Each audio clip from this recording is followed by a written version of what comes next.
Buenos días, buenas tardes, muchas gracias por estar aquí. Disculpen todos los contratiempos.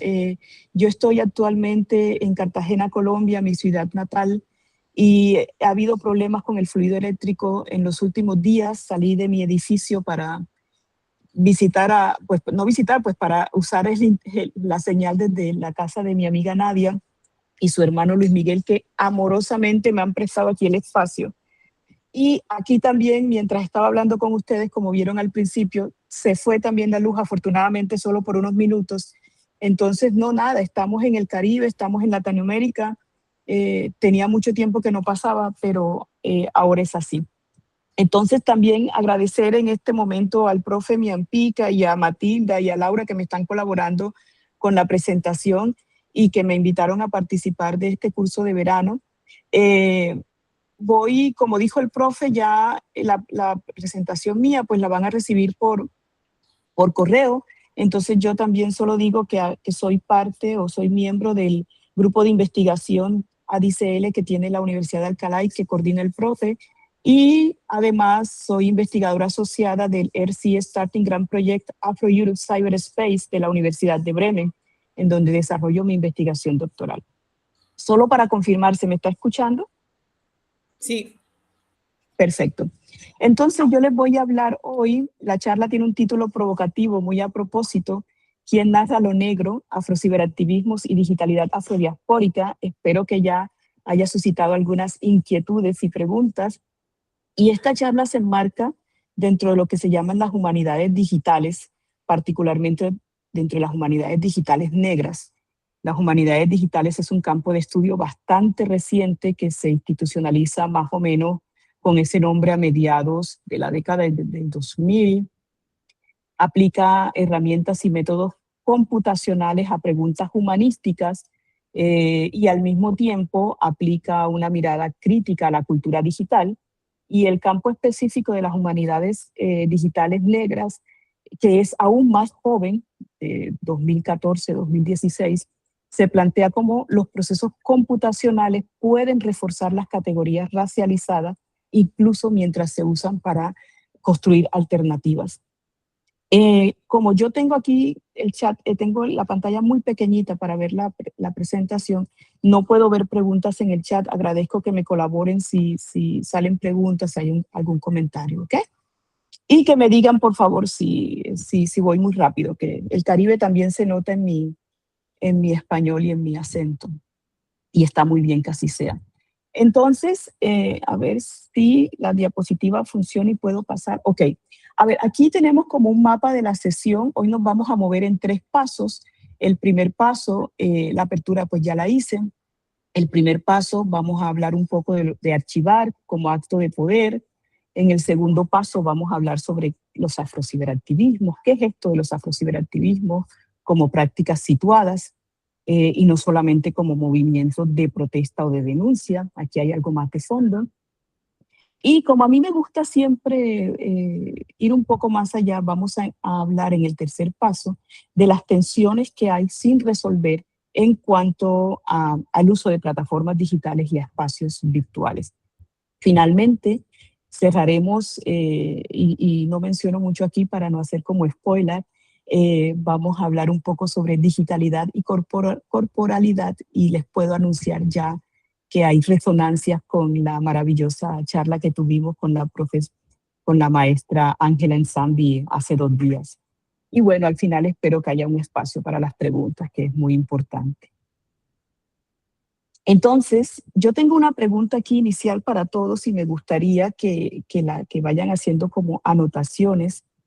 ¿Quién ha tenido históricamente el poder de narrar lo negro y quién disputa hoy ese poder?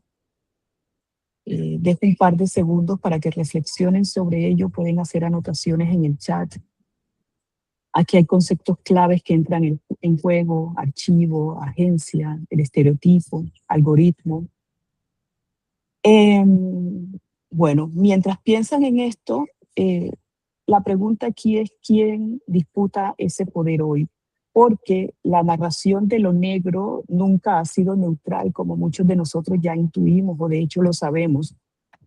ese poder de contar, de decidir qué se ve y qué no se ve, ha estado desafortunadamente casi siempre fuera de las propias comunidades que son agencia de esas narrativas. Y es precisamente desde lo digital donde esta disputa sigue abierta hoy con una fuerza increíble, y lo vamos a revisar a través de algunas plataformas afro, eh, que yo pues trabajo en mi investigación doctoral y que precisamente se proponen la recuperación de sus narrativas. Vamos a ver ahora dos ejemplos. Ahora va a entrar Laura a colaborarme para que nos pase el video. Mientras ella lo va compartiendo, yo quiero que, a ver qué sigue aquí, eso. Eh, yo quiero pues contextualizar un poco este video antes de que Laura lo comparta. Por favor, si hablo muy rápido me dicen, que además con la presión que hemos tenido del tiempo creo que estoy tendiendo a acelerar un poco. Me alzan la mano y me dicen, María Ignacia, por favor, más lento. El video que vamos a ver es de Jennifer, es una charla que se le hace a Jennifer Rope en el podcast No hay negros en el Tíbet, que quizás algunos de ustedes conocen, en el episodio 59. El podcast No hay negros en el Tíbet es un podcast original de Podium Podcast que inició en el 2022. Está presentado por tres figuras afroespañolas muy conocidas, a Frank T., a Sari Vivank y La Mintior. Y pues a ella se le pregunta un poco sobre su experiencia en la actuación, cómo fueron esos primeros pasos. Ella es una presentadora negra pionera de la televisión en España y aquí nos narra en primera persona cómo fue ese paso.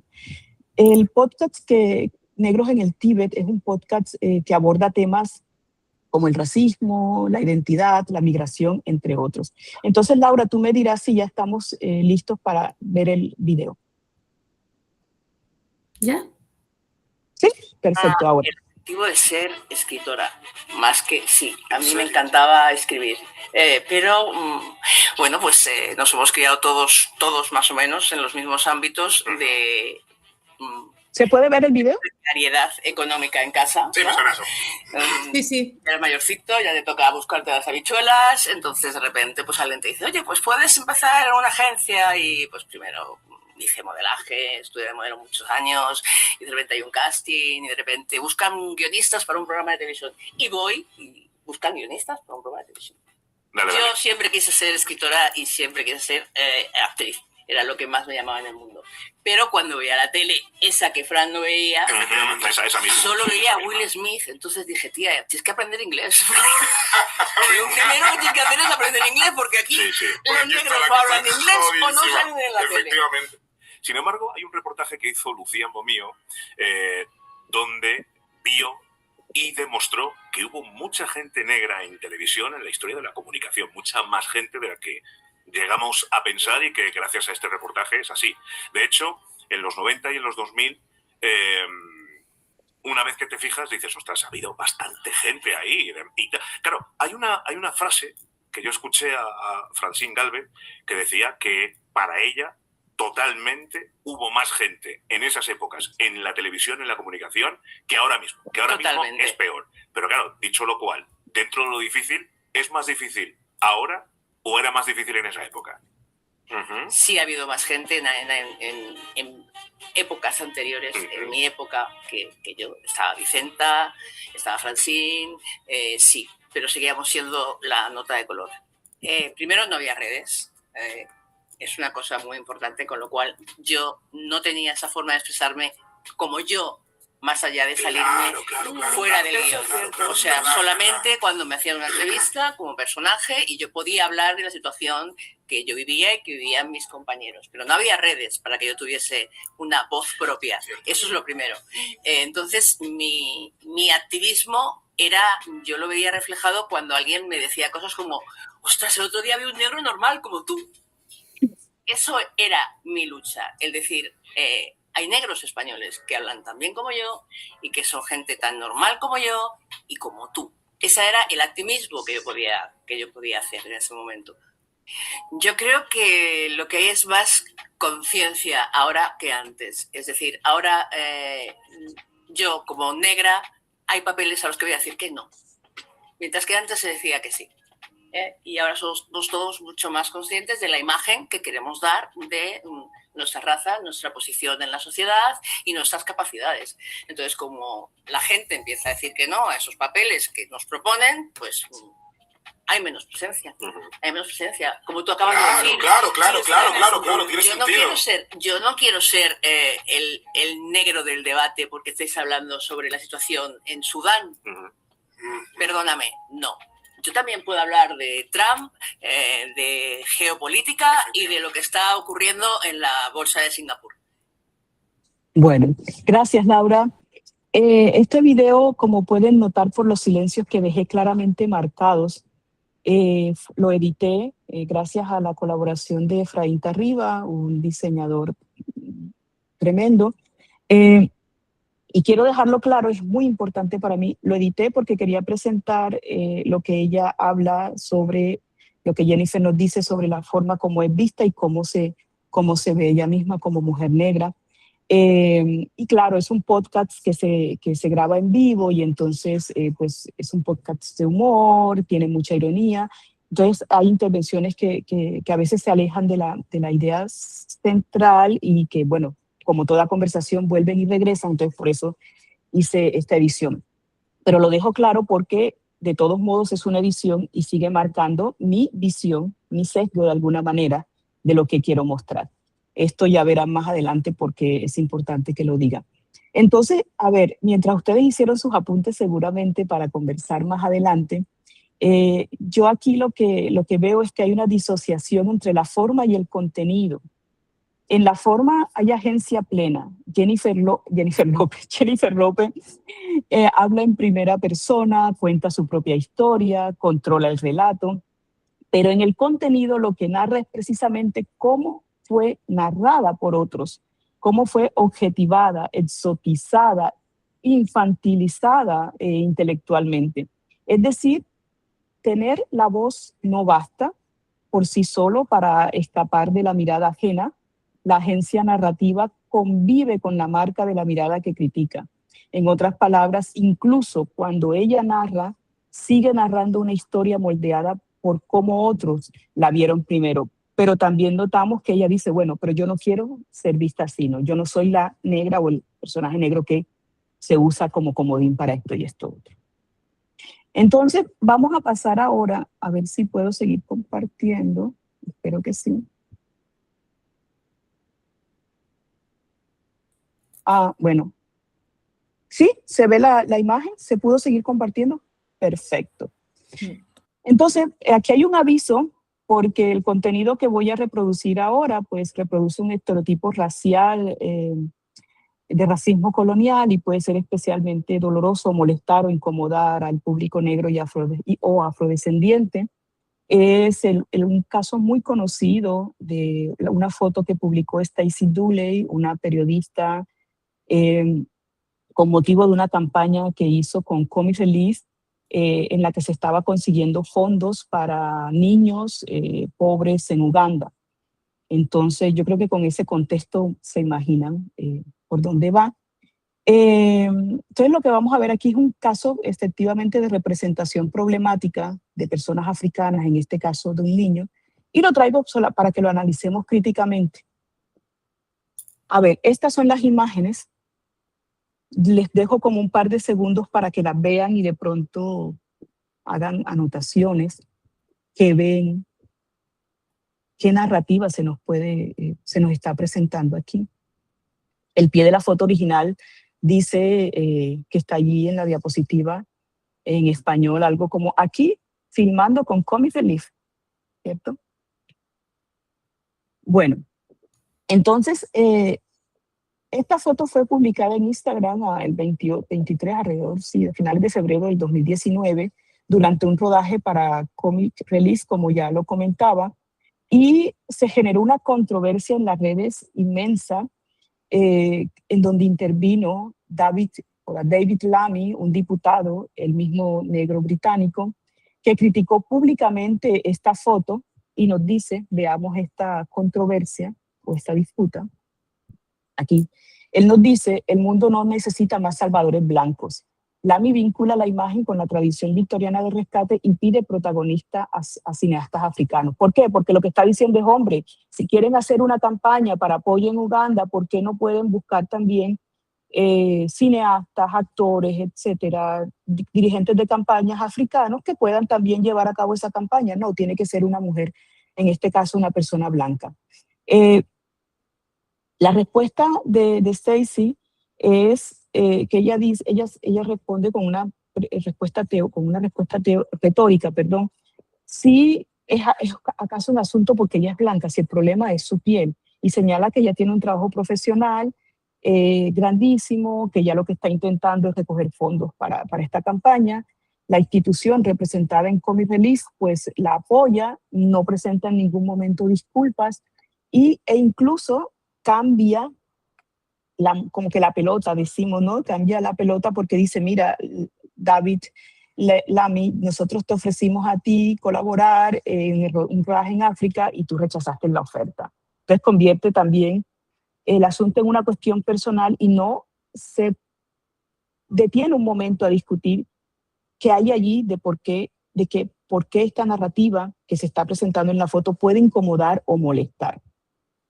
Dentro de los comentarios que suscitaron en las redes, pues yo aquí tomé una breve nota. Yo no la puedo leer ahora porque tengo la pantalla sobrepuesta, pero lo que dice es un usuario, que no pongo aquí el nombre por protección de datos, que le llama la atención y le molesta que se enteró que la familia del niño no había autorizado que usaran al niño para esta foto, y eso le parece algo repugnante, es una manera de explotación. Curiosamente, este comentario lo hace sobre una de las fotos de ese rodaje. Las dos fotos que yo mostré fueron eliminadas del perfil posteriormente, lo cual significa que algo sucedió.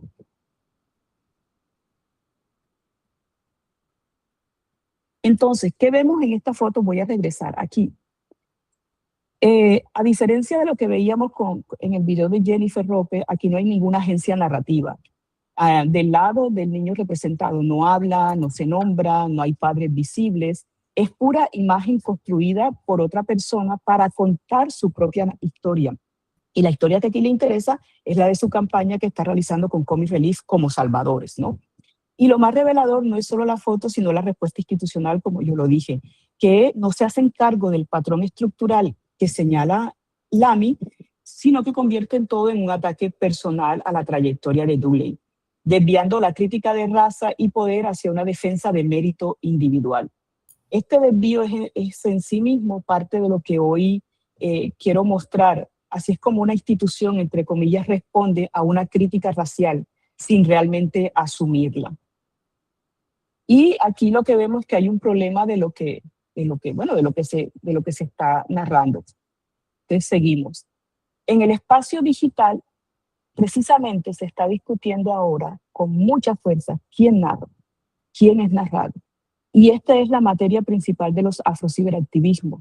Se disputan activamente este territorio. ¿Por qué las narrativas se quieren recuperar? Entonces han surgido diversos movimientos que llamaremos ahora afrociberactivismos, o diversos movimientos, plataformas que se encajan dentro de lo que llamamos afrociberactivismo. Y ustedes me dirán, bueno, María Ignacia, ya has mencionado varias veces afrociberactivismo, ¿de qué se trata esto? Yo estoy trabajando aquí, a ver cómo seguimos. Bueno, yo estoy trabajando aquí con un concepto de la investigadora gabonesa radicada en Senegal, que muchos de ustedes también seguramente conocen, Orom Angone, que define los afrociberactivismos como una forma de organización y expresión en redes sociales con una mirada crítica y política, decolonial e interseccional, a través de las cuales colectivos afro se narran para darle frente a opresiones que no son solo mediáticas, sino estructurales, de racismo, clase, género, entre otras. En este sentido, entonces, el afrociberactivismo es una forma de decidir quién narra, qué se guarda en la memoria y cómo se guarda. Entonces, Con este contexto, ¿no? Ya sabiendo que hay movimientos de resistencia, ya sabiendo que hay formas de narrar lo negro, que estamos en una disputa por ese poder sobre lo narrado, esta preguntita la lanzo allí para que la pensemos para más adelante. ¿Qué cambia del video a la imagen? ¿Qué observaron ustedes? ¿Qué pasó allí? Bueno, entonces entramos de lleno a las plataformas. Esta diapositiva un poco caótica porque quería agrupar todas las plataformas en una misma imagen como para que las vieran, aunque después las desglosaré. Nos muestra a No hay negros en el Tíbet, que ya la revisamos un poquito. Letras Cafre, que es un proyecto puertorriqueño, donde dice quiénes somos, que desafortunadamente cuando uno toma el pantallazo en el computador no aparece el nombre del proyecto, que es Afrodiccionario. Tenemos Archivo Negro, un proyecto visual puertorriqueño bellísimo, y tenemos Afroféminas, también otro proyecto muy, muy interesante. Entonces, pasamos a problematizar el concepto de archivo. Archivar es un acto de poder. Quien construye el archivo no solo distorsiona con frecuencia, omite por completo. Aquí yo voy a trabajar brevemente con Michel Roch-Truchot, un antropólogo e historiador haitiano, que su tesis central dice que el silencio histórico no es ausencia, es un acto de poder producido activamente en 4 momentos. En el momento de la creación del hecho, en el momento en que algo se convierte en fuente, no todo lo que ocurre, dice él, deja una huella registrable. En este paso se decide qué es digno de convertirse en dato. Hay un silencio histórico también en la creación de los archivos, en el momento en que estas fuentes se organizan, se clasifican y conservan o no. Entonces aquí opera otra selección sobre lo que se visibiliza, sobre lo que se guarda, sobre los criterios con los que se guarda, ¿no? Y dice que también se puede presentar un silencio histórico en la elaboración de las narrativas, en el momento en que alguien accede al archivo y construye un relato a partir de él. Y no, entonces dicen, no todo lo archivado se recupera ni se cuenta, porque hay que hacer una selección, ¿no? Esa mirada de quien selecciona, de quien elige qué narrativa va a contar, es un acto de poder que se está ejerciendo. Y aquí hay una segunda selección, además de la primera que había mencionado. Y finalmente dice que hay silencio histórico también en la interpretación histórica, en el momento en que con el paso del tiempo ciertos hechos se consolidan como históricamente significativos y otros se olvidan, incluso si en su momento tuvieron el mismo peso. Y nos está diciendo, bueno, y estos silenciamientos históricos se puede presentar el primero, el segundo o ambos al mismo tiempo. Sí.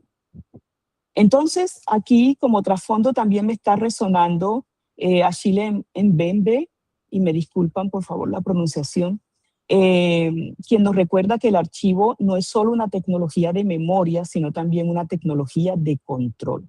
Entonces, el silencio no es un vacío pasivo que simplemente ocurre. Se produce activamente en cada uno de estos 4 momentos. Y cada uno es una oportunidad distinta para el ejercicio del poder. ¿De qué manera responden a este ejercicio de poder las plataformas que pasé anteriormente, que mostré muy brevemente en la anterior diapositiva? Bueno, vamos a verlo. Aquí debo confesar que aproveché, creo que fue el profesor Antumi que habló sobre el padrón y el censo y que no recoge variables étnico-raciales. Entonces dije, esto me sirve para mostrar cómo estos pasos, he estado atenta a estos seminarios que han estado maravillosos. Y bueno, y aquí explicar un poco lo que estaba diciendo Truchot. La creación de la fuente, el padrón, por ejemplo, o el censo, registran, ¿no?, los datos, nacionalidad, lugar de nacimiento, etcétera, todos los datos que ellos agrupan. Se crea un archivo a partir de esta información. Se han señalado ya algunas críticas con respecto a esto. Hay comisiones de trabajos de afrodescendencia que han señalado precisamente la carencia de la variable étnico-racial como un punto grave o problemático. Se crea una narrativa. Entonces, ¿qué es lo que dice? Bueno, si no hay sin datos desglosados es imposible demostrar estadísticamente el racismo estructural, o sea, porque es que si no hay negros o afrodescendientes o lo que sea en el censo, pues entonces no va a haber problema. Y se crea finalmente una historia que dice, bueno, es que aquí no pasa nada, no tenemos un problema de racismo, ¿ya? Bueno, allí este ejemplo, cuando el profe Antumi lo presentó, yo dije, esto me sirve. Vamos con la primera plataforma, Letras Cafres, que además recupera el nombre. Cafres tiene un sentido peyorativo, despectivo, negativo en el español puertorriqueño. Es algo que no tiene valor, algo como de segunda clase, no sé. Y Letras Cafres es un proyecto dentro del Centro PRAFRO, que es un centro de investigación y archivo digital en afrodescendencia de la Universidad de Puerto Rico. Su investigadora principal es la maravillosa escritora Mayra Santos Febres, y reúne a estudiantes de la facultad que se encargan pues de publicar toda una entradas literarias, sobre todo, pensando en la idea de que hay propuestas, hay trabajos literarios que no han sido representados, que no han sido visibilizados dentro de ese canon amplio de la literatura, incluso afrodescendiente. En una entrevista que yo tuve con Mayra Santos Febres, ella me decía que ellos no estaban pretendiendo cambiar ningún canon. La pregunta para ellos no era por el canon, o sea, el canon literario en este sentido. Ellos simplemente estaban partiendo de construir su propio canon con los escritores y las escritoras afrodescendientes del Caribe. Entonces, claro, aquí se convierte en archivo porque se está creando también una fuente. Hay un registro, ¿no?, de esos escritores. Pueden visitar el blog. Veo que desafortunadamente no coloqué la diapositiva en la página web, pero cuando les llegue el material yo haré ese cambio. Igual lo pueden colocar en el buscador y lo encuentran. Entonces, Letras Cafres, quizás aquí vale la pena señalar, no es un archivo exactamente fuera de la institución ni desarrollado por la comunidad, está en el marco universitario y está desarrollado por estudiantes que de alguna manera siguen las indicaciones del centro, pero que, como yo lo pude comprobar en la Cumbre Internacional de Afrodescendencia a la que asistí este año en Puerto Rico, tienen libertad y de decidir también. Bueno.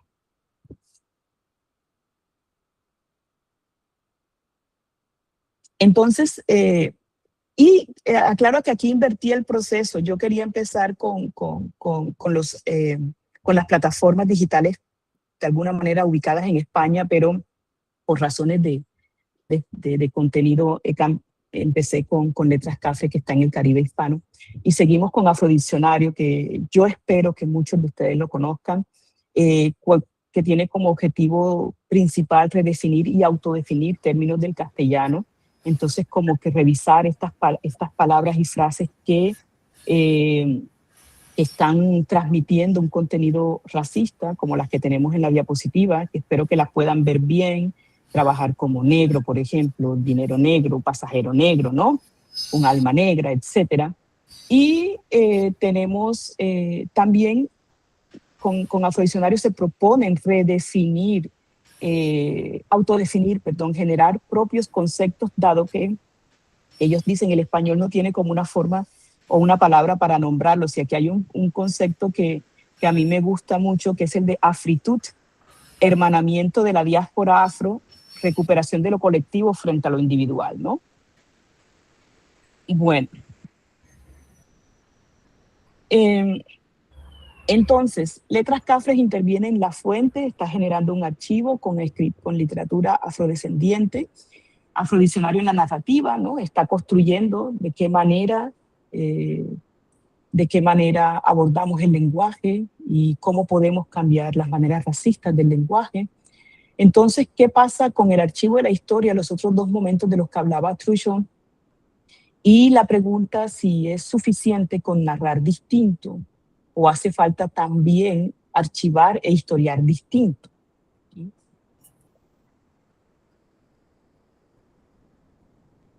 Bueno, volvemos al tema o al concepto de los afrociberactivismos como práctica situada, y a mí me interesa insistir en esto porque a veces desde afuera se Se piensa que en las redes es que hay un montón de gente haciendo cosas de diversa índole, como sin mayor organización o sin mayor lógica o sin mayor sentido o de maneras muy independientes, y no es así. Hay realmente, pues en algún día sabremos si podemos hablar de movimientos sociales digitales, pero hay sí efectivamente un movimiento de resistencia digital organizado y situado porque en lo que yo he trabajado en mi investigación he visto que las formas de resistir no son iguales ni en Europa, por ejemplo, yo he revisado un poco el caso alemán, el caso español, ni en el Caribe hispano, porque las condiciones históricas, económicas, políticas particulares de cada geografía también aportan una manera, le ponen como una suerte de impronta también a la manera como se gesta la resistencia digital. Yo voy a mencionar estos 3 actores que son todos afroestadounidenses, no todos no. André Brock sí, Safillo Moya también tiene un origen, pero no quiero ahora como entrar mucho en detalle porque, no sé, no quiero como aburrirlos. A ver, estos son autores básicos en este campo de estudios de las humanidades digitales. Las humanidades digitales, como yo les decía, es un campo muy nuevo y realmente ha tenido su gran desarrollo en Estados Unidos. Entonces, por eso muchos autores vienen de la academia norteamericana, que bueno, es otro problema porque sabemos que también están basados muchos en sus estudios, de alguna manera también están basados en corpos y situaciones que son aplicables principalmente a la geografía estadounidense, pero algunos elementos, conceptos se pueden extrapolar. En Latinoamérica existe el trabajo de Eduardo Arriaga, muy bueno también, por allí les dejo ese nombre. Él está en Estados Unidos, pero es colombiano. Y bueno, André Brock él desarrolla el análisis crítico del discurso tecnocultural como una herramienta para estudiar la tecnología digital, integrando teoría racial crítica con análisis del artefacto tecnológico mismo. Entonces, él dice, no es solo cómo la gente usa la tecnología, sino cómo el diseño mismo de esa tecnología codifica supuestos culturales. Rechaza además la idea de que lo negro en Internet es solo una reacción o resistencia o carencia y propone en su lugar el concepto de matriz tecnocultural negra. Además, reivindica la idea del gozo, la alegría como práctica digital y no solo como denuncia. Y esto es interesante porque precisamente lo que estábamos viendo en el podcast No hay negros en el Tíbet es una manera de hacer antirracismo desde el humor. Después podemos hablar de algunas, al final, de las problemáticas también de lo que implica ser antirracistas desde el humor. Pero bueno, sobre eso tuve una charla en Bremen en 2024 que fue también muy interesante. Creo que la pueden encontrar en la red, sobre el humor al servicio del antirracismo en España.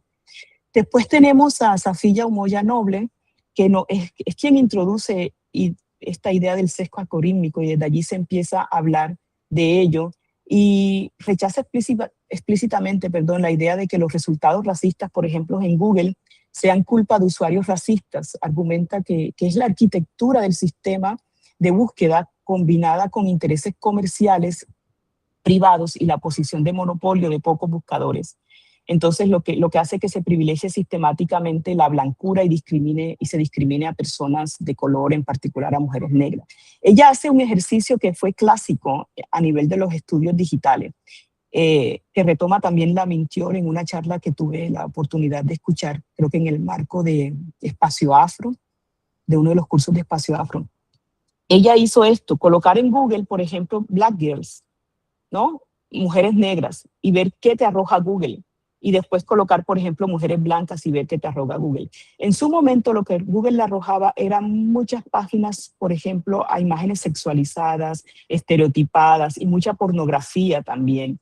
Y esto no pasaba cuando ella colocaba mujeres blancas en el motor de búsqueda. Yo me puedo imaginar que esto ha cambiado. Ustedes podrían hacer el ejercicio.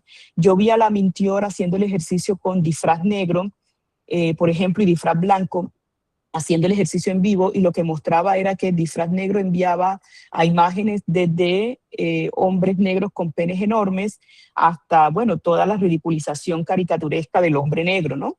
Y hombre blanco Disfraz Blanco, perdón, llevaba imágenes como el ángel, la pureza, etc. Este ejercicio lo vi hacer en vivo. Me puedo imaginar que en estos momentos también eso ha cambiado un poco y sería interesante ver qué nos arroja ahora Google. Y Benjamin, que habla del New Gene Code y está sosteniendo que hay una discriminación codificada en el diseño mismo de la tecnología, no solo en su uso. Y el caso más concreto del que habla es de los algoritmos predictivos usados en el sistema penal. No sé si conocen la plataforma Algorace, que también mostró esto, como por ejemplo la policía española, que está perfeccionando, entre comillas, sus formas de trabajo, está introduciendo en sus programas información para determinar, por ejemplo, cuándo una persona probablemente puede cometer un crimen mayor o menor, ¿no? Cuándo puede pasar determinada situación de peligro con un determinado grupo de personas. Lo que pasa es que quienes introducen esta información en los bancos de datos son personas también sesgadas, entonces alimentan la máquina con el sesgo racial.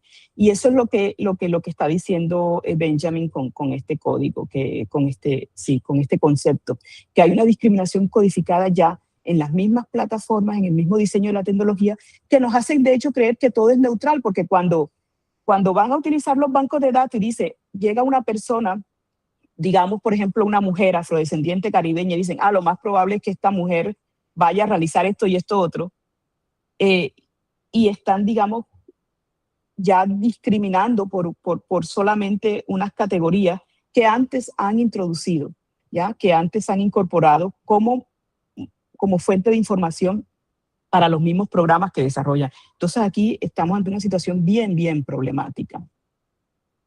Bueno, tomo un poco de agua. Pregunto, ¿estoy hablando muy rápido? ¿Todo bien?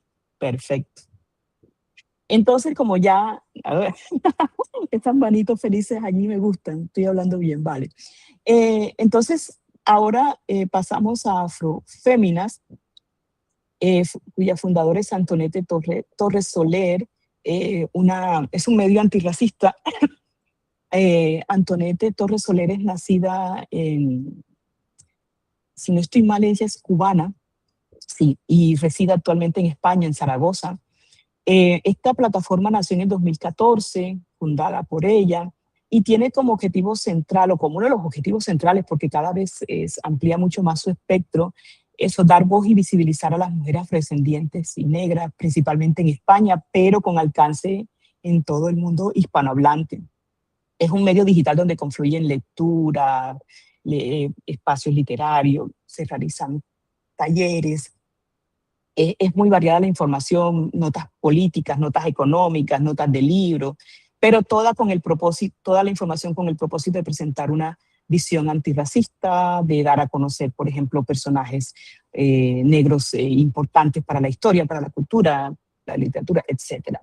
Bueno, y aquí aprovecho para introducir una pequeña crítica que desafortunadamente la introduzco ahora y pareciera que fuera dirigida solo a afroféminas, pero no, es una crítica que hace la pensadora intelectual dominicana Judith Espinosa, una de las fundadoras de lo que se llama el feminismo descolonial, una intelectual muy valiosa, que nos dice que desde el feminismo descolonial hay que mirar también de manera crítica todas estas prácticas de resistencia, y se pregunta, cuando el discurso antirracista feminista se institucionaliza y mediatiza, puede deslizarse hacia una versión más consumible, distinta de la radicalidad comunitaria y territorialidad que reclama.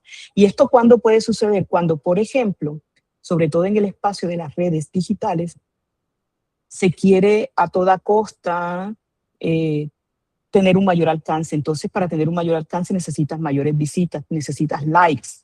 ¿Y cómo generas estos likes? ¿Cómo generas estas visitas? Entonces puedes empezar a crear contenido solo con ese propósito, ¿no? Con el propósito de generar estas visitas y puede llegar a ser un contenido live, por decirlo de alguna manera. Yo no estoy diciendo que este sea el caso de Afroféminas, por eso digo que es desafortunado que lo haya puesto aquí, es como para aprovechar que esta crítica también se está haciendo desde los feminismos descoloniales a las propuestas de resistencia, a las plataformas de resistencia digitales. Y lo que nos dice también es que, bueno, es cierto que hay un trabajo necesario de visibilización, pero al mismo tiempo toda plataforma mediática negocia con las mismas lógicas en donde esa plataforma está situada, que era lo que decía ahora, ¿no? Entonces, en esa negociación seguro se generan tensiones, seguramente se generan compromisos y, bueno, de esas tensiones hablaremos más adelante. Regresamos ahora al Caribe hispano, volvemos a Puerto Rico, Archivo Negro. Esto es un proyecto bellísimo, bellísimo. Es un proyecto visual, es de registro fotográfico de la cultura puertorriqueña. Y lo interesante de este proyecto es, que es fundado por Gloria Sasha Antonetti Lebrón. Hace parte de un megaproyecto que es Movimiento Anansé. Movimiento Anansé tiene otros, por decirlo de alguna manera, subproyectos que son la Revista Étnica y el mismo Archivo Negro. Aquí, ¿de qué se trata? Como pueden ver en la diapositiva, yo no puedo ver todas las fotos, desafortunadamente, por la pantalla que tengo acá. Son fotos casuales, son fotos familiares. No solamente hay este tipo de fotos en esta plataforma. Estas fotos son donadas, fueron tomadas por las mismas personas, por la comunidad, digamos, por la familia que da la foto. Algunas son de fotógrafos especializados como tales, pero la idea es más bien como que dejar que seamos nosotros, nosotros, aquí me incluyo yo, pero no soy yo, nosotros afropuertorriqueños, se presenten, se narren a través de las imágenes. Y hay un proceso de curaduría muy, muy, muy cuidadoso, en donde se nos explica, lo pueden ver también cuando pasen, si van a la búsqueda en la página web.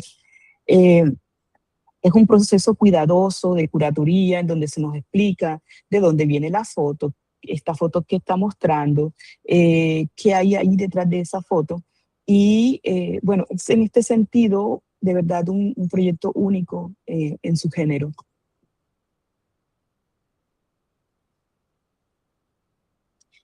Bueno, ya vamos finalizando el segundo bloque y entrando al cierre. Estas plataformas que presenté y muchas otras resisten narrativamente, pero ¿a qué costo estructural? Y aquí nos vamos a poner críticos. A partir de ahora, bastante. Vamos a hablar de 4 tensiones que a mi modo de ver no se pueden resolver y no las vamos a resolver hoy. Podemos intentar responder de alguna manera, pero no las vamos a resolver. Esas 4 tensiones son el extractivismo académico, el desgaste ecológico, la brecha de acceso y la precariedad del archivo digital. La primera tensión, extractivismo académico y cooptación institucional. Y ahí nos vamos a mirar todos aquí en la reunión. Los que puedo ver, aquí yo solo puedo ver a Laura, a Matilde, a Esteli y al profe Win. Entonces, y los demás los estoy viendo con un tercer ojo.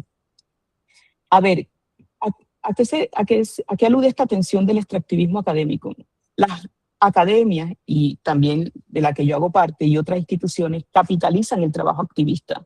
Lo citan, lo estudian, lo institucionalizan, sin redistribuir recursos, reconocimiento ni poder de decisión hacia quienes sostienen dicho trabajo. Y es que sí, usamos los materiales porque supuestamente están al alcance público, y la pregunta que deberíamos hacernos, bueno, ese contenido que nos sirve para fundamentar nuestras clases, para desarrollar nuestros proyectos, para presentar proyectos internacionales, ¿qué hacemos para retribuir a las plataformas y comunidades desde donde esos contenidos están saliendo? Aquí coloco, resistir también tiene sus costos, y estoy recordando la charla de la profe Sonia Fernández, ¿cierto? Que habló sobre literaturas africanas en red. y habló de la desaparición de algunas plataformas, de algunos espacios en donde había información importante. Pero ¿por qué desaparecen también? Es que los silenciamientos no es solamente una cuestión de, por ejemplo, censura, que la hemos visto y la veremos más adelante en otra tensión. Es también que a veces son costos enormes los que implica mantener una plataforma, ¿ya? Y esto nos lleva a otra pregunta cuando ella decía, también hay un contenido que ya no es de acceso público, que no es gratuito. Y yo me preguntaba cuando escuchaba, bueno, ¿hasta qué punto tenemos que pedirle que todo lo que esté allí sea de acceso gratuito? Es que eso también es un trabajo, eso cuesta. Entonces las suscripciones son una manera de apoyar el trabajo. La compra de libros que se editan allí es una manera de apoyar ese trabajo, porque esas personas tienen que vivir, porque si nosotros necesitamos ir a un psicólogo, no le vamos a decir, ay, ¿nos puede hacer la consulta, por favor, gratis? Que es que, no, vamos a mirar las maneras de conseguir estos dineros. Entonces aquí hay una tensión importante. Uno, el extractivismo que se puede operar al tomar los contenidos.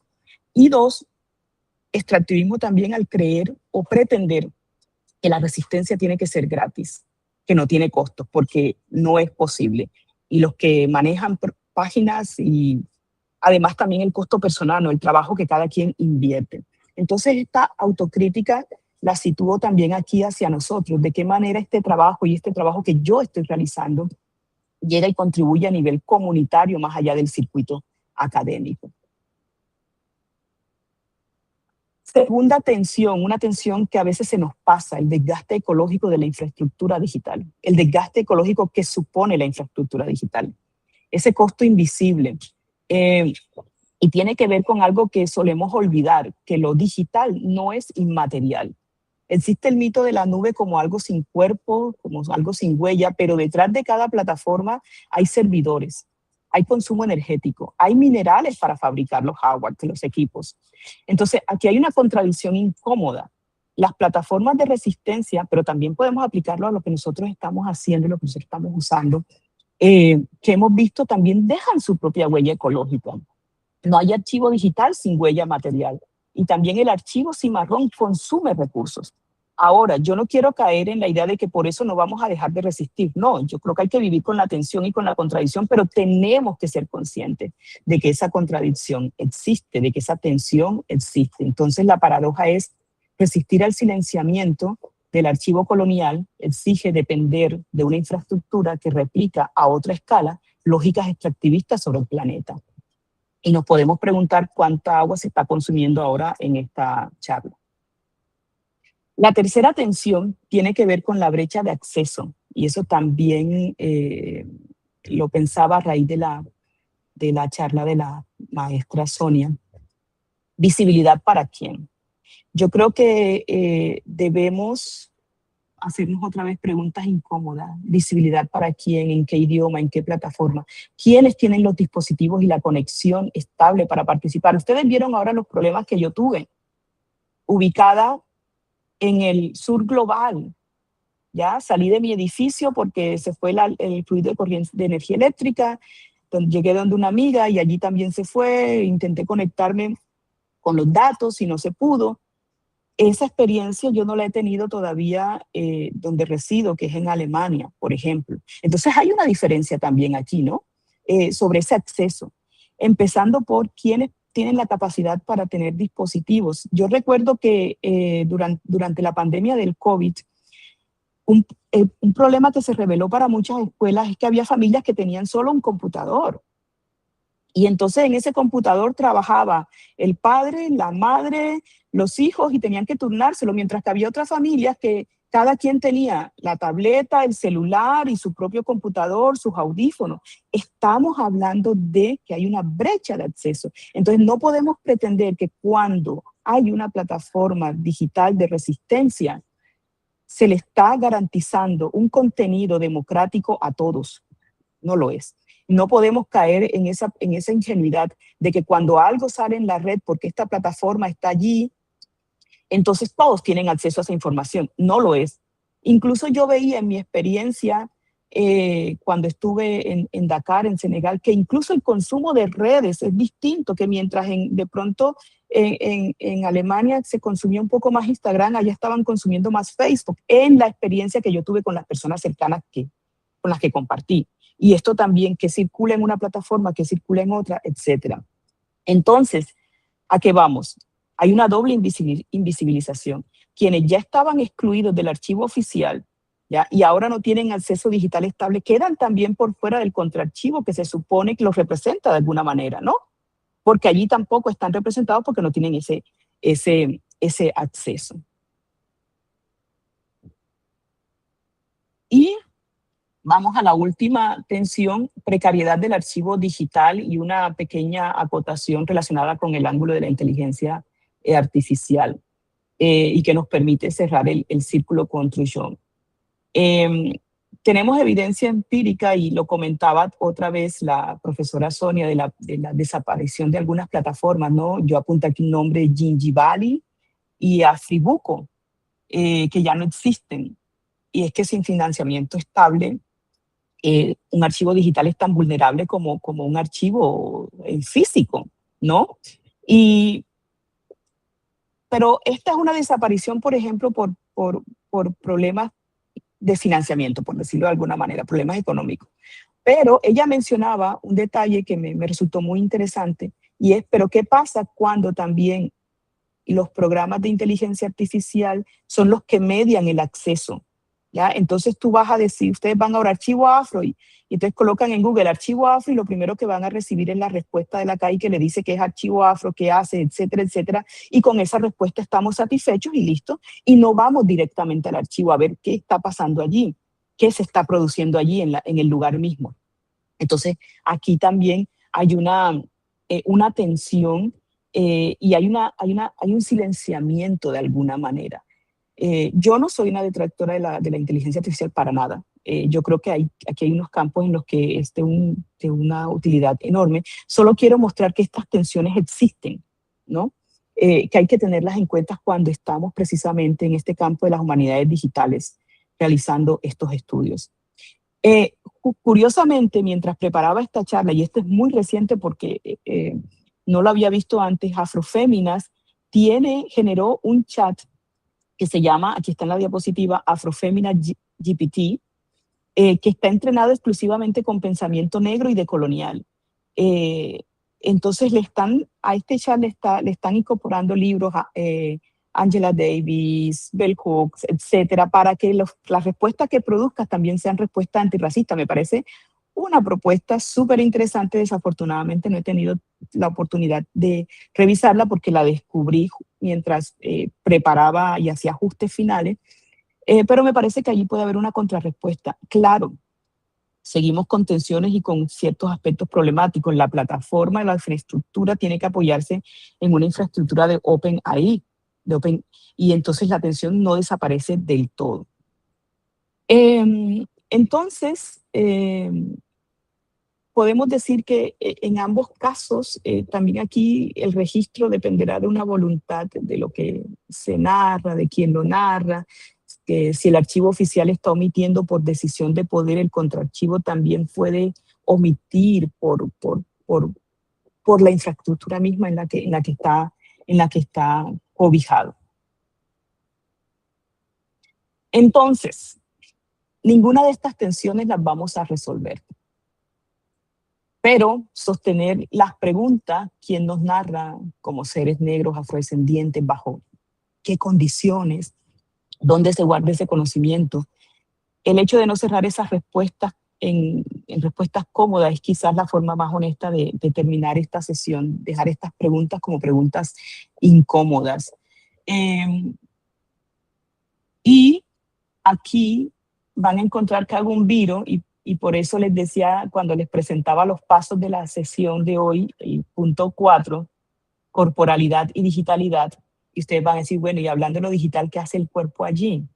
Yo les voy a decir, miren, esta investigadora en humanidades digitales negras, después de tanto trabajar con los afrociberactivismos y de trabajar con redes sociales, cada vez está más convencida de que hay que hacer una vuelta al cuerpo. Y yo hablo de este cuerpo físico. a este cuerpo físico, al cuerpo como archivo, al cuerpo como lugar de la memoria. Lo que el archivo oficial silencia no ha desaparecido del todo, lo llevamos inscrito en el cuerpo. Y yo pienso, si 400, 500 años de opresión, de esclavitud cuando la hubo y todavía la hay de formas modernas, no lograron acallar conocimientos corporales, por ejemplo, cuidados, peinados, prácticas de medicinales, etc. Entonces, porque las plataformas están en espacios que, como vimos, corren ciertos riesgos. Yo aprovecho ahora para contarles lo que pasó a principios de mayo con Archivo Negro. La cuenta de Gloria Sasha Antonetti, la fundadora, la cuenta principal, de un momento a otro fue bloqueada y ya no tuvo más acceso a las plataformas antirracistas que ella maneja y el archivo desapareció. Yo no sé si ustedes registraron en algún momento el caso también bastante popular de Azari Viván cuando se le bloqueó la cuenta en Instagram. De un momento a otro todo el contenido desapareció y no encontrabas nada. Entonces, lo que está en esos espacios en algún momento puede desaparecer. Hay que preguntarse qué mecanismos, qué estrategias generamos para protegerlo. En una conversación con Mayra que tuve hace poco en Bremen y donde le hacía esta pregunta, ahorita a principios de junio, mediados de junio, ella me decía, mira, lo que nosotros estamos creando son redes, o sea, nuestros archivos no los tenemos solamente el Centro Prafro, nuestros archivos están asociados con otras y con otras redes, porque van a tener que callarnos a todos, van a tener que silenciarnos a todos, a ver si se puede. Entonces, bueno, pero yo siento que es también momento de volver al cuerpo y lo conecto, recuerdan, ahora con la hermosísima charla que tuvo la maestra Ángela Zambi hace 2 días, cuando nos describía el video que tomó de las fiestas comunales, ¿no? Y nos dice ella, nos recordaba el baile que estaba bailando su sobrina, y ella decía algo como que esos movimientos que ella hace también los sé yo, ¿no?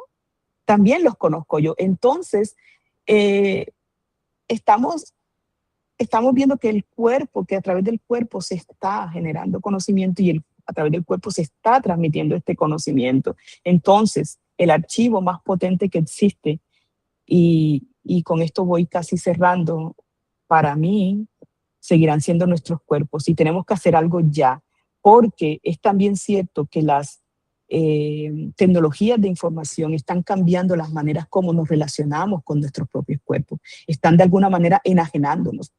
Estamos perdiendo incluso capacidades, la escritura manual, por ejemplo, que para mí conecta un poco las ideas del cerebro con la motricidad, ¿no? De pasar a hacer este flujo. Tenemos que volver de una manera consciente. Además, porque todas estas plataformas de resistencia que yo hablé desde lo digital tienen un tienen un contrapunto en lo material. O sea, estas no son plataformas que solo operan desde el mundo virtual. Muchas de ellas también tienen espacios comunitarios con los que trabajan con la comunidad, porque se han dado cuenta que el juego es en doble vía, ¿no? Que la resistencia es en doble vía y que hay un trabajo que se tiene que seguir haciendo. Entonces, nada, me van a echar de pronto de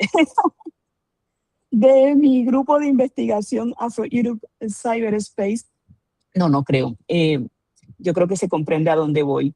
Entonces, cierro aquí. ¿Quién nos narra y desde dónde guardamos el conocimiento? Es la pregunta. Ustedes dirán, ya contestó, es el cuerpo. Bueno, escucho opciones y con esto cierro mi charla. Les agradezco muchísimo por la atención y les pido otra vez disculpas por los inconvenientes presentados al principio. Gracias.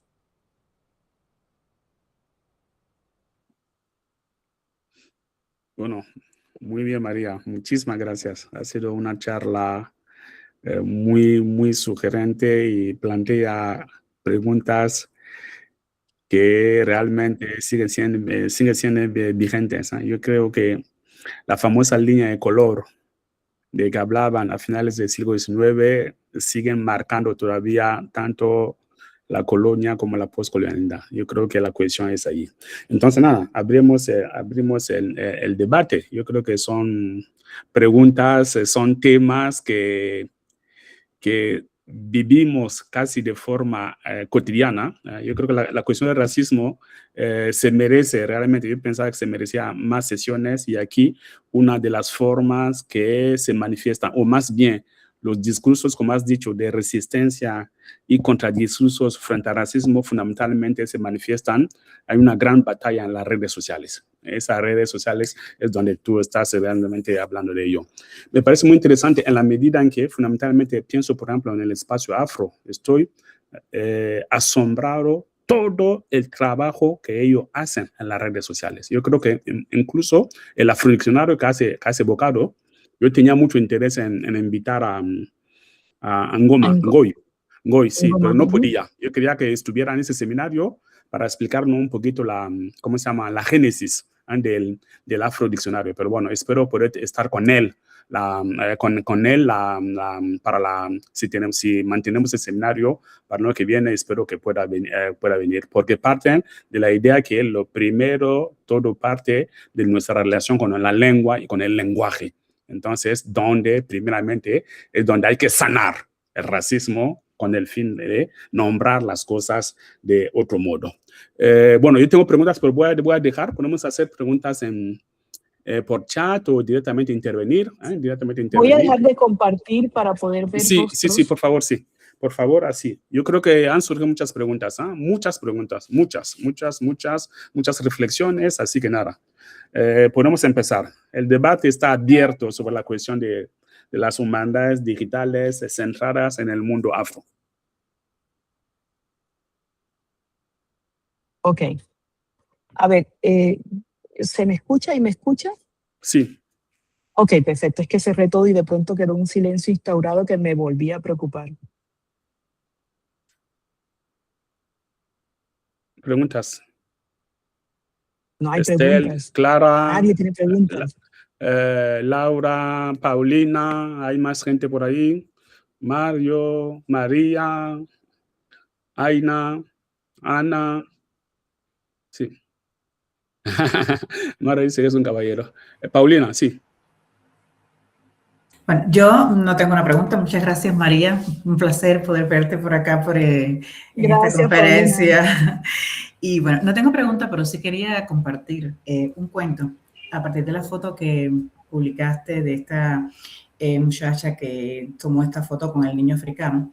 Entonces me acordé de uno de los cuentos que nosotros estamos o que hemos visto en el curso de Federico, en el curso de Filosofía y Literatura Africana, que es de Aminata Sow y se llama La fiesta se va al traste. Y un poco en ese cuento, también, entre las cosas que tratan y que hablan, es la migración a Europa y por qué migra la persona.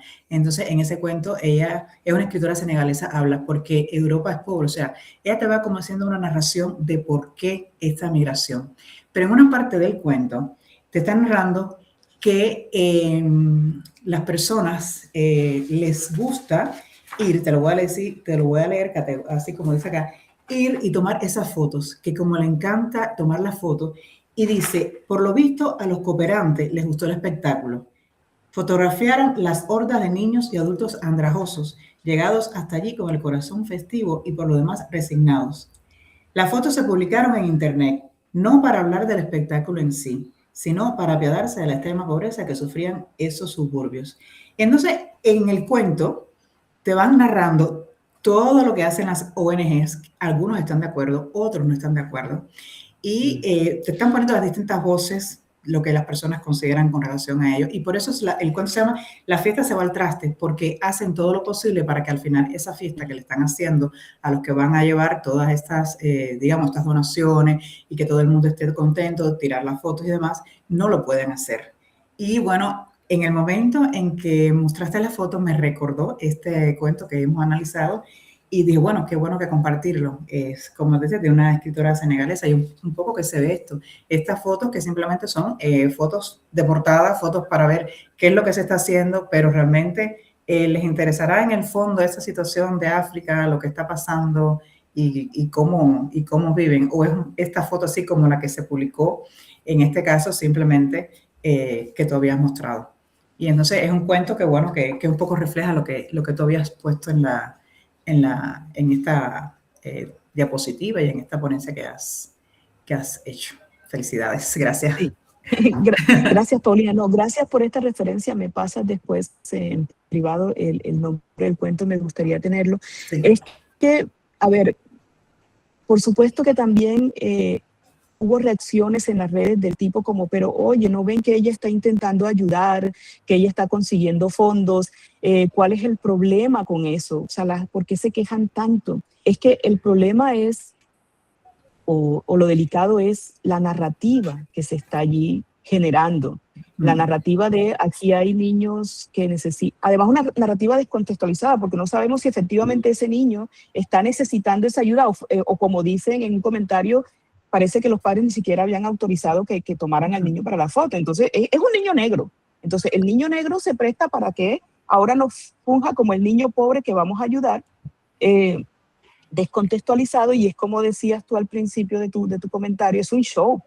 Es un show. Entonces, sí es válido preguntarse por estas narrativas que se están tejiendo y bueno, y también preguntarse por si no existen, que no es posible otras narrativas. Y además otras narrativas generadas también quizás por las mismas comunidades que se ven beneficiadas. ¿Por qué no? ¿Por qué no decirle, bueno, vamos a hacer este proyecto maravilloso de apoyo? ¿Ustedes qué piensan? ¿Cómo podemos acercarnos para pedir fondos? ¿Ya? ¿Por qué?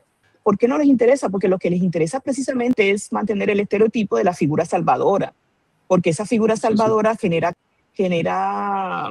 empatía, genera los likes, genera la afinidad, y entonces genera como que, bueno, sí, ellos están del lado correcto. Sí. Entonces, gracias, Paulina, por tu comentario. Sí, para incidir en lo que dices, María, es que la figura salvadora, algo que hemos normalizado en la cultura occidental, que genera lástima, piedad, para justamente poder reunir fondos, ¿no? Con el fin de salvar. Pero es lo que podemos llamar el racismo de buena fe.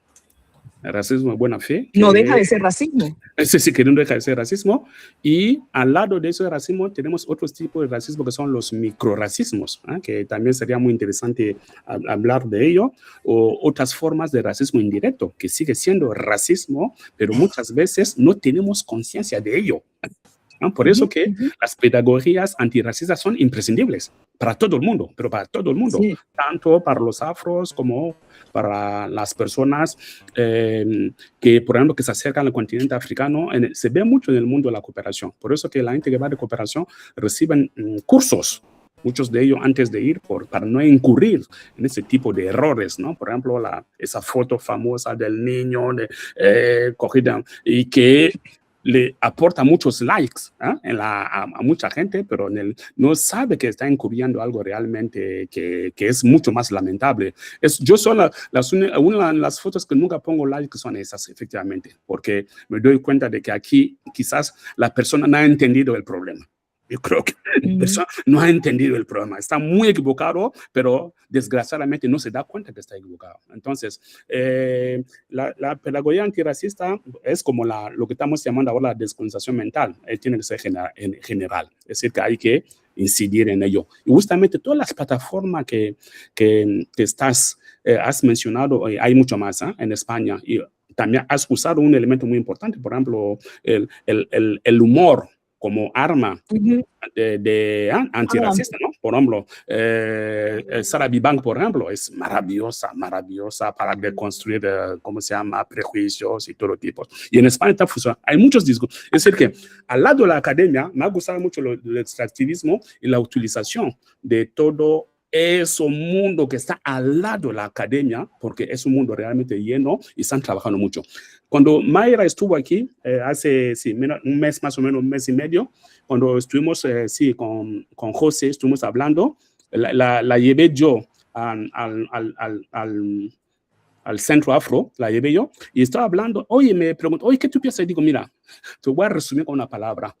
El Papa, cuando llegó a Madrid, el segundo acto, ¿dónde fue? Fue en Caritas de Madrid. Fue un centro de Caritas de Madrid.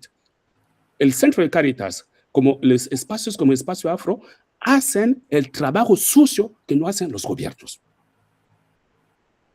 Ese trabajo lo tenía que hacer el gobierno, pero afortunadamente hay organizaciones no gubernamentales, desde luego reciben fondos del Estado, pero hacen ese trabajo sucio. Entonces, si ves la actividad frenética que hace el Centro Afro de Madrid, es impresionante. Ellos están muy presentes en las redes. Y es un trabajo que, como tú dices, nosotros recuperamos como académicos, citamos, trabajamos sobre ello. Muchas veces ni siquiera citamos las fuentes sobre ese trabajo. Yo creo que lo más importante sería justamente hacer lo que estás haciendo tú, archivar, es decir, que meter dentro de una memoria, es decir, que hacer un archivo de todas esas actuaciones que van haciendo, es decir, que quede algo lo que van haciendo y luego valorarlo públicamente, incluso como académico, sin ningún tipo de problema. Pero también hay que reconocer que, bueno, hay libros que son interesantes. Yo estaba pensando, por ejemplo, el último libro que ha publicado Julia, ¿no? Además, bueno, lo podemos dar en PDF, Personas afrodescendientes.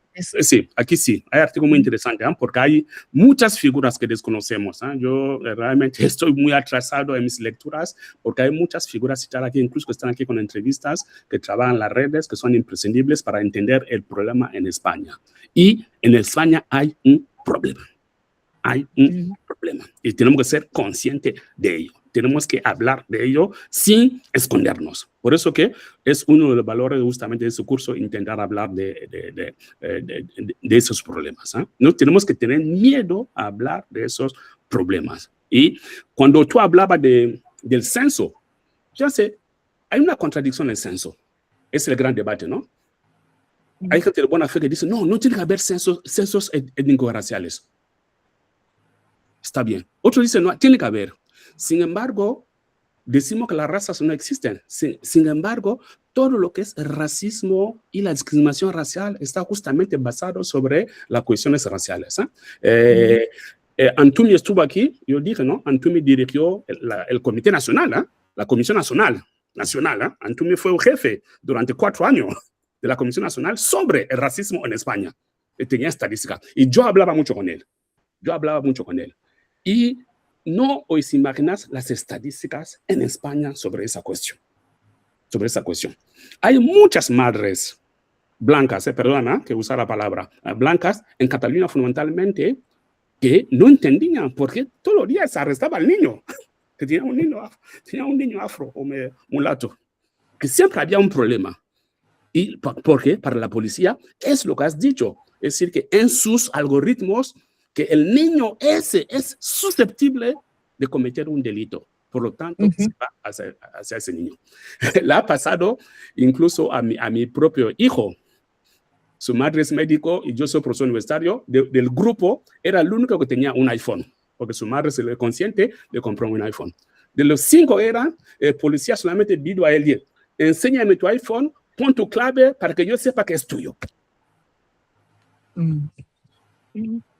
Tenemos un problema, Por eso que es muy importante trabajar, no solo desde la academia, sino hacer lo que estamos llamando la transferencia social, con organizaciones no gubernamentales, asociaciones, y tener ese tipo de cursos cuyo objetivo capital es fundamentalmente marcar una buena dirección antirracista. Perdóneme que me haya emocionado en el tema, yo pienso que es un tema muy importante en este país. Dígame, sí. Yo tengo varios comentarios puntuales, muy puntuales y muy breves a lo que tú has dicho, solo así de pasada. Primero, al uso del humor del servicio antirracista. Yo tuve una charla con Odo Mangone en Bremen, organizada por Julia Borst, y si bien efectivamente es una herramienta muy útil y muy interesante, yo me preguntaba en aquel momento, y me sigo preguntando aún hoy en día, si al mediar el humor y pasar la risa y sentir que no te están, digamos, hablando directamente, sino que es la broma, el chiste, también el momento de incomodidad no pasa muy rápido.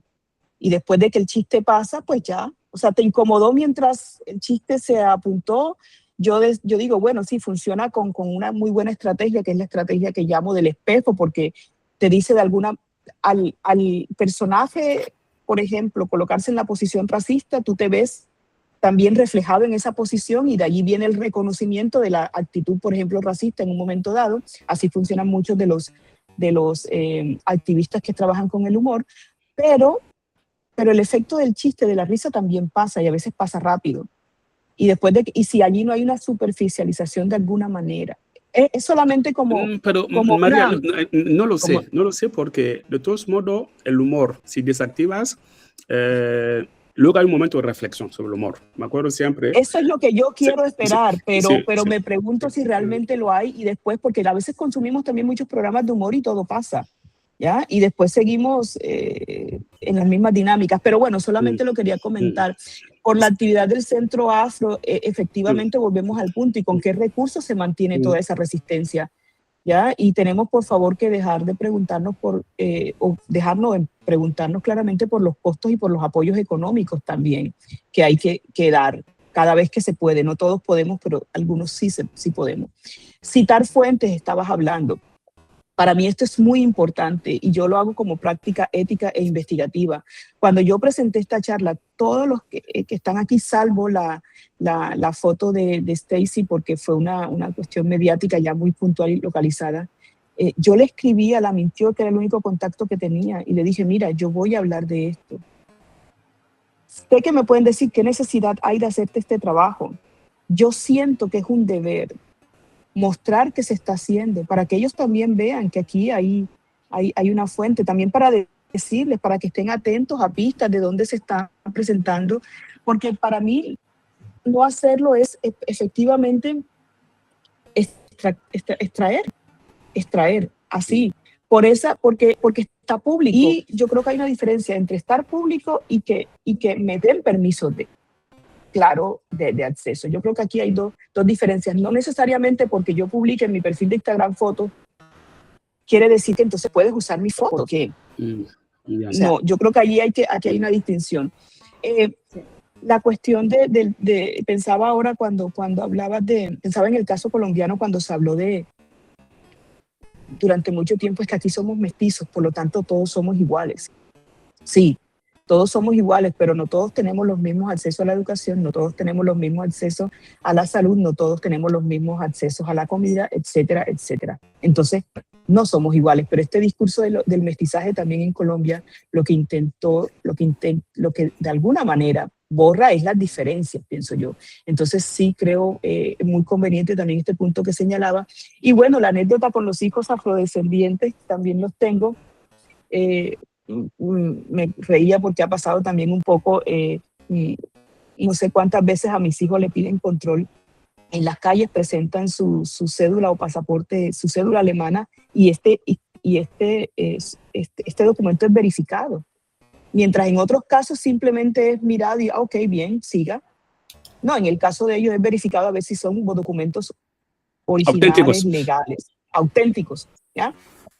Vale. Entonces, nada, eso es como comentar esos puntos. No sé si alguien más quiere decir algo. Sí, sí, Paula sí.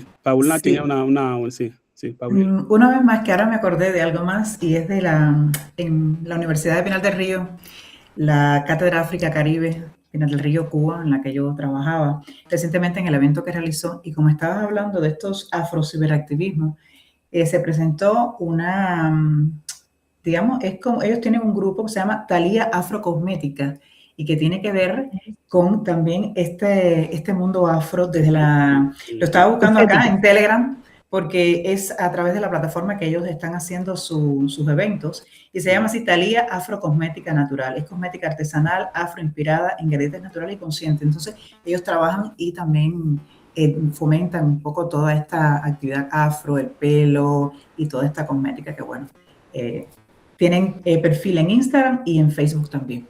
Por ahí quizás lo pueda buscar. Genial. Aquí Tania Aina Cera nos ha puesto una nota aquí con un enlace, ¿no? De un activista anticolonial queer a partir de pedagogías negras de la esperanza. Sí, Clara, tienes la palabra. Sí. Muchas gracias, María. Ha estado excelente. Me ha encantado. Gracias. Muy buena ponencia. Quería acentuar algunas cosas desde el comienzo de la pregunta que hiciste, y es que las cuestiones raciales quedaron instauradas con las narrativas, con las primeras narrativas que fueron pues, hechas por los blancos.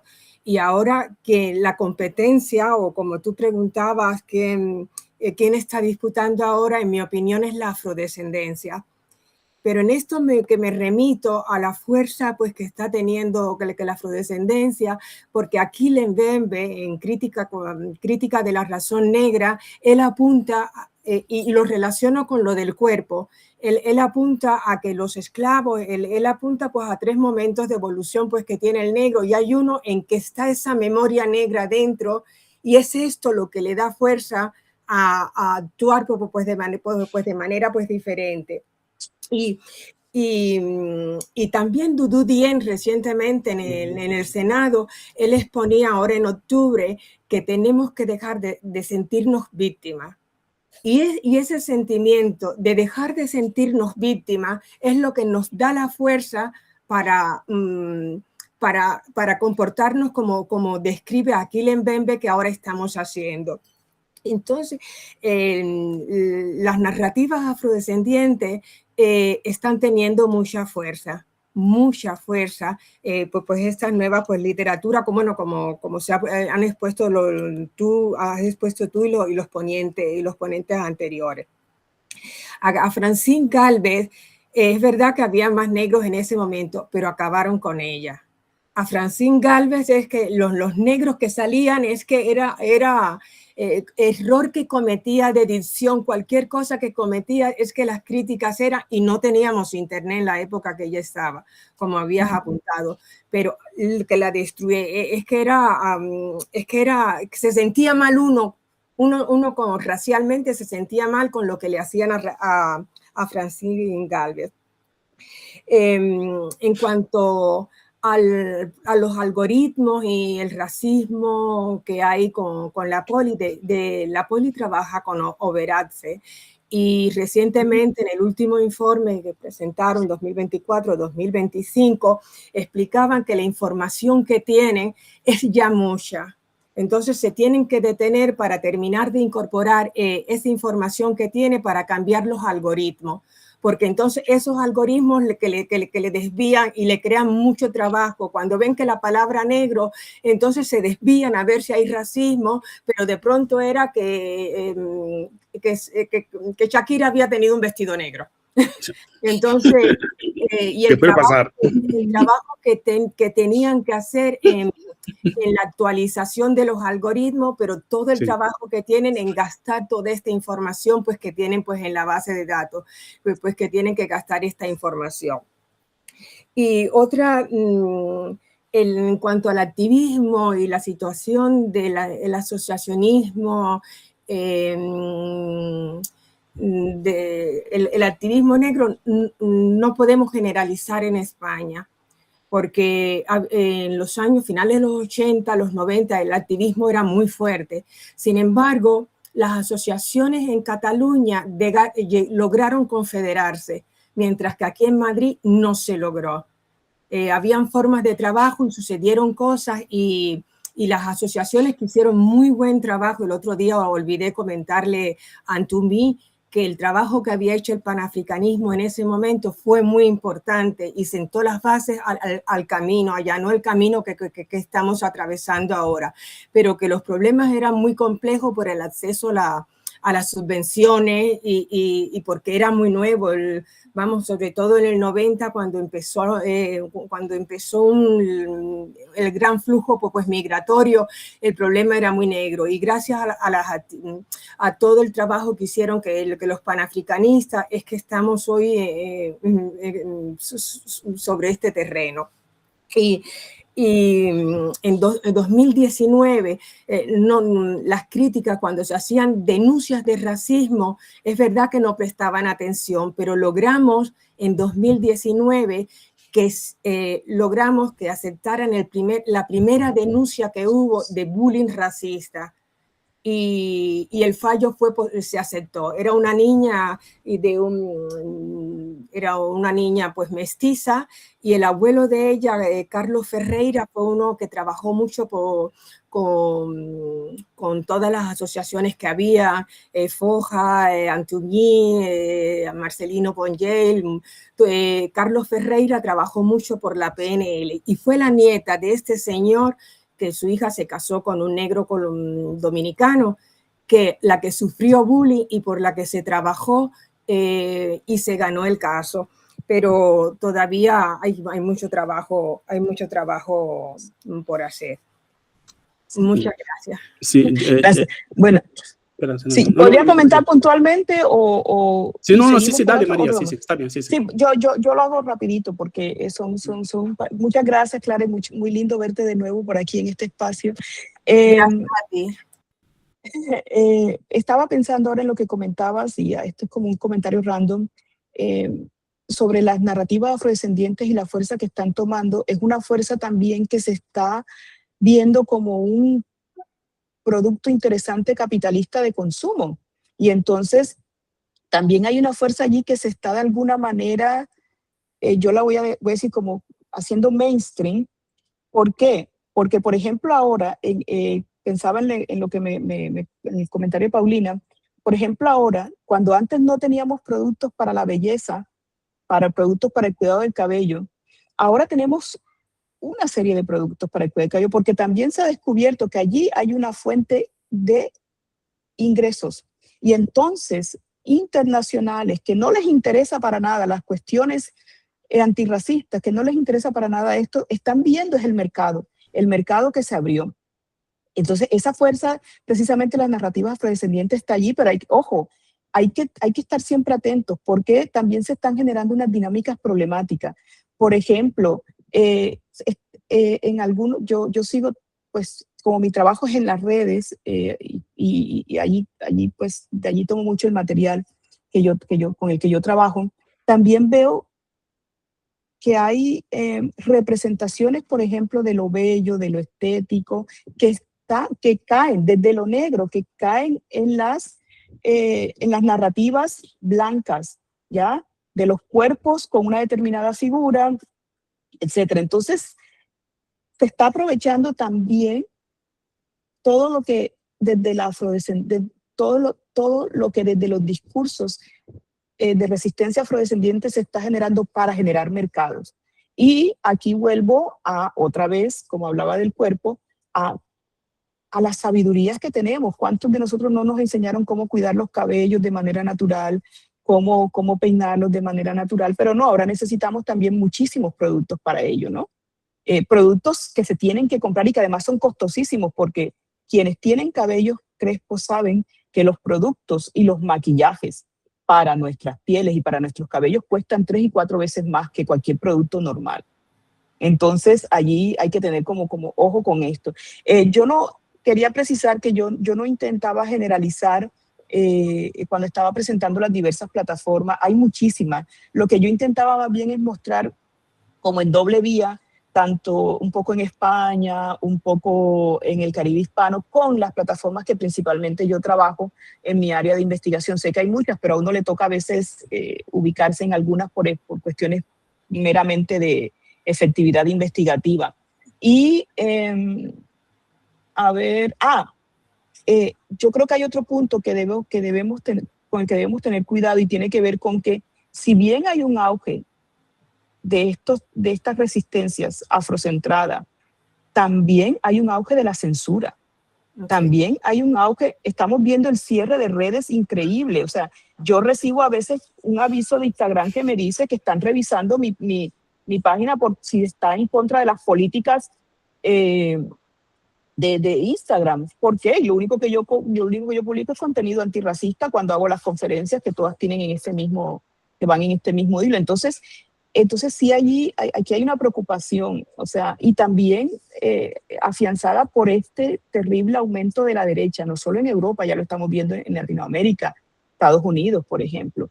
Estos discursos de derecha que están también cancelando, censurando cerrando todo lo que se puede. Entonces, yo soy optimista, pero también soy un poco, no escéptica, pero cuidadosa, porque no puedo caer en la euforia cuando veo que si bien hay todo un trabajo valioso, cada vez más las limitaciones por los casos concretos que están pasando son mayores. O sea, la censura es fuerte también en los espacios digitales. Y el hecho de que estés en plataformas, que era lo que comentaba en algún momento cuando hablaba de las tensiones, en plataformas que no dominas, que no controlas, porque son plataformas externas que deciden en algún momento si te sigue funcionando el servidor o no, por ejemplo, ¿ya? Tenemos que ver de qué manera contrarrestamos esta situación. Bueno, eso. ¿Alguien iba a comentar algo más? Sí, no, yo quería por eso solamente que, como insistí, el primer día que los valores de diversidad, igualdad e equidad no tienen tiempo, ¿eh? El tiempo no pasa por esos valores y son cada vez más importantes, ¿no? Mucho más ahora. Y quería volver sobre la idea de que, como el hambre, ¿no? Hay gente que dice, bueno, yo como, creo que todo el mundo come. No, no es verdad. Como yo no soy víctima de racismo, la gente no puede ser víctima o no son víctimas de racismo. Tampoco es así.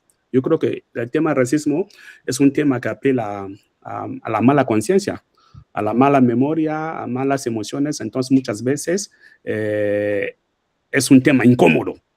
Es un tema incómodo, es verdad, pero tenemos que soportar esa incomodidad, abordarla con cierto rigor y ver realmente, por eso que es muy importante estos espacios con pedagogías antirracistas. Y el trabajo es global, el trabajo es global y no tiene término, no tiene tiempo y todo el mundo tiene que colaborar desde cualquier sitio, desde cualquier color de piel, desde cualquier historia y desde cualquier identidad.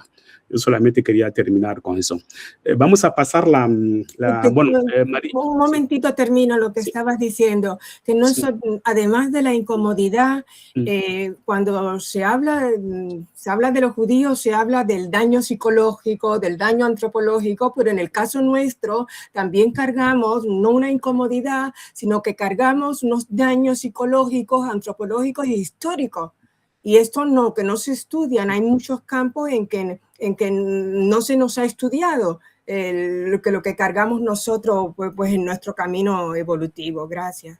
Sí, bueno, por eso que tanto ahora están de auge todas las demandas de reparaciones históricas, ¿no? Porque como la esclavitud o como incluso el propio colonialismo, yo siempre digo que tiene una dimensión psiquiátrica.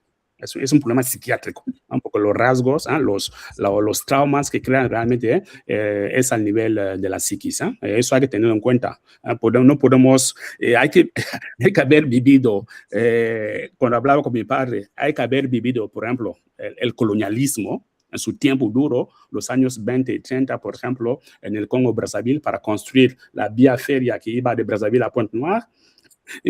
Mi padre fue ingeniero de trenes, de ferroviario, y es un tema psiquiátrico. Entonces hay que retomar esa decisión, hay que tomar esa dimensión. Por eso que no hay que tener miedo de tener encima de la mesa el tema de las reparaciones. Hay que buscar formas aunque sea reparaciones éticas. Hay un artículo muy interesante de Agustín sobre donde plantea justamente las diferentes dimensiones de las reparaciones. Es un tema que está encima de la mesa y ver cómo justamente hay que reconocer ese daño psiquiátrico hecho históricamente a través de la esclavitud, a través del colonialismo, y ver cómo se puede reparar. El problema no es negar los problemas. Yo no soy de negar los problemas. Al contrario, hay que reconocer los problemas y empezar a trabajar justamente para intentar sanar, ¿no?, ese daño hecho históricamente. No sé si hay una pregunta ahí. ¿Lo ves, María? ¿Lo ves o no? ¿O te lo leo? Es muy preocupante la dificultad de poder acceder a todos estos recursos, discursos afrodescendientes, pero por horror de todos el tema de la blanquitud, negritud, de la que habla Frantz Fanon, ¿sí? Que es creo que el tema ahí de racismo y colonialismo está ahí, sigue bastante vigente en la calle. Muchas gracias a todos, súper interesante para poder escuchar ese debate.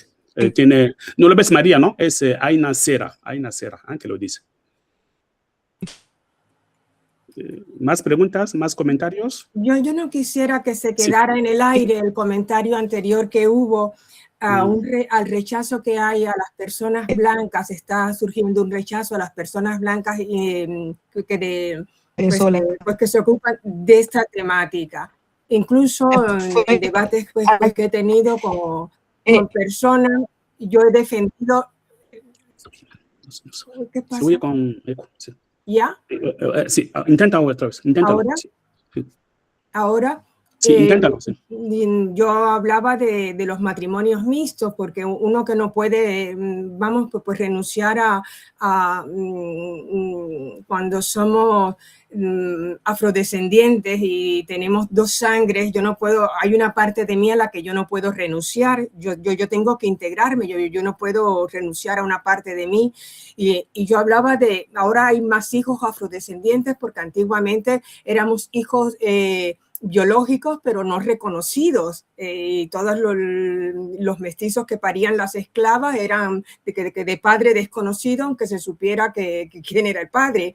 Pero ahora mismo yo defendía el derecho de las personas blancas de hablar como nosotros negros de estos problemas. Y he visto con personas que ni siquiera a las madres o los padres que tienen hijos de personas negras que no lo aceptan, que creen que se apuntan a un carro porque está de moda que la afrodescendencia. Y esto pues tenemos que prestarle atención. Aunque también es cierto que muchos africanistas de otras décadas en ciertos momentos pues necesitan a un negro. A mí yo sé que me han invitado en una mesa para hablar que de Kapuscinski, pero porque todos eran blancos. Y la mesa pues lo he dicho, oye, me has invitado porque aquí necesitaban un negro. Y entonces es cierto que hay de una forma y de la otra, pero este es un camino que tenemos que andar, en mi opinión. Bueno, hay una pregunta ahí, María, te lo he mandado por el chat de WhatsApp, a ver si lo recibes. Tenemos un minuto, ¿eh? Un minuto va a terminar porque tenemos que respetar el tiempo. No sé si María lo has visto. ¿No? ¿Ya no está? ¿Ya se ha ido? Se le ha ido a la luz otra vez, ¿no? Será. Bueno, pues nada. Tu pregunta, vamos a intentar de que, bueno, si no, María que lo prepare y te intenta responder en las sesiones siguientes. Buscamos aunque sea un minuto para que te diga algo. Son las 8, no quería pasarme la hora y ya. Bueno, todos los ponentes la semana que viene están avisados. Ya he hablado con Marta Sofía el lunes. El martes es Laura que está aquí. El miércoles he hablado ya con Juan Tomás Ávila Laurel. Me ha confirmado que estará a tiempo, que está recibiendo todos mis mensajes, pero está en Guinea Ecuatorial. Otra vez, los cortes de luz. Dice que de vez en cuando recibo algo, pero se corta, se va. Y he mandado el mensaje a Lucía para dejarla tranquila, confirmar. Me falta solo la confirmación. No me ha contestado aún. Desde las 4 le escribí. Entonces ya la semana que viene, por lo menos lunes, martes, miércoles seguro. Y espero este fin de semana confirmarlo, Lucía. Yo creo que vamos bien hasta ahora. Y muchísimas gracias a todos. Muchísimas gracias a María. Y nada, que buen fin de semana y nos vemos el lunes que viene. Ya diré el trabajo que tenemos que hacer. Ya lo mandaré por email o incluso el lunes lo comentaré. Muchísimas gracias. Buen fin de semana. Chao. Chao, gracias. Chao. Gracias. Chao.